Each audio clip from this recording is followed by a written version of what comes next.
Hello বন্ধুরা, welcome back আমার digital ডায়েরিতে। আশা করি তোমরা সবাই ভালো আছো। তোমাদের ভালোবাসায় আমিও ভালো আছি। এখন রাত হয়ে গেছে, তো বাবা মা ডিনার করছে, তাই ওপরে ঘরে বসে আছি। সারাদিন একটুও সময় পাচ্ছি না যে ফোনটা হাতে নেওয়ার। ওই প্রিভিয়াস যে ভিডিওগুলো আছে সেগুলোই শেয়ার করছে। দেখো মা দিকে খেতে বসেছে। কি দিয়ে খাচ্ছ মা? ও মা, হ্যাঁ ডাল।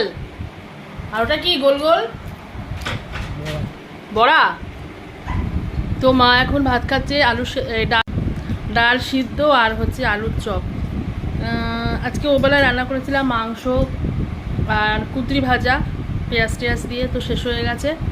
তো এক জায়গায় গিয়েছিলাম, একটু বাজারে গেছিলাম, তো ফিরতে ফিরতে দেরি হয়ে গেছে। তো তাড়াতাড়ি করে কী করবো, জানি বাড়ি গিয়ে রান্না করতে হবে। তো আলুর বেশ সুন্দর চপ বিক্রি হয় আমাদের এখানে, আলুর চপ নিয়ে এসেছিলাম পেঁয়াজি, আর বার এসে ফটাফট করে ডাল সিদ্ধ করে দিলাম, তার সঙ্গে এগুলো দিচ্ছি। মা খেয়ে আবার পটি হয়ে যাবে না তো? মাকে যখন দিচ্ছি, বাপির পটি তো মাকে সব দিস না।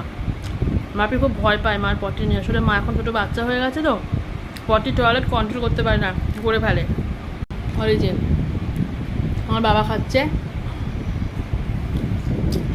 তো আজকে সকাল থেকে মা কিচ্ছু খায়নি। একদম সকালবেলা ঘুমোতে করার পর চা বিস্কুট দিয়েছিলাম, খেয়েছিল। তারপরে ভাবলাম যে রুটি ফুটি দেবো না, প্রথমে ভাত দিয়েছিলাম, একটা উচ্ছের সিদ্ধ, ডিম সিদ্ধ, এই দুটো ভাত খাইনি। খেয়ে নাও, খাবে না? হয়ে গেল মার খাওয়া। ওই সবে বলা শুরু করেছিলাম, সকাল থেকে কিচ্ছু খাইনি। দুপুরবেলা আমি যখন 3টের সময় বাড়ি এসেছি কাজের থেকে, তখনও শুনলাম খাইনি। এই দুটো ভাত দই দিয়ে মেখে দিয়েছিলাম, ওই দুটো ভাত খেয়েছিল।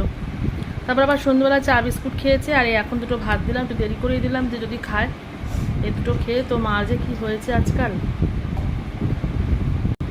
তো কথা বলতে বলতেই আবার উঠে গিয়ে ফোনটা পজ করে মাকে হাতটা ধুয়ে দিলাম, মুখ ধুয়ে দিলাম। আর ওষুধ দিতে হবে, বাপি এখনও খাচ্ছে।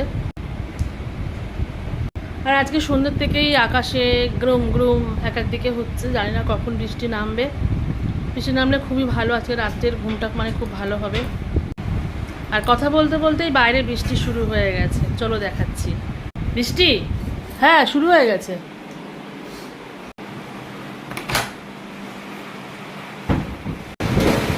দেখো তো ভীষণ আনন্দ হচ্ছে, বৃষ্টি হয়ে শুরু হয়ে গেছে।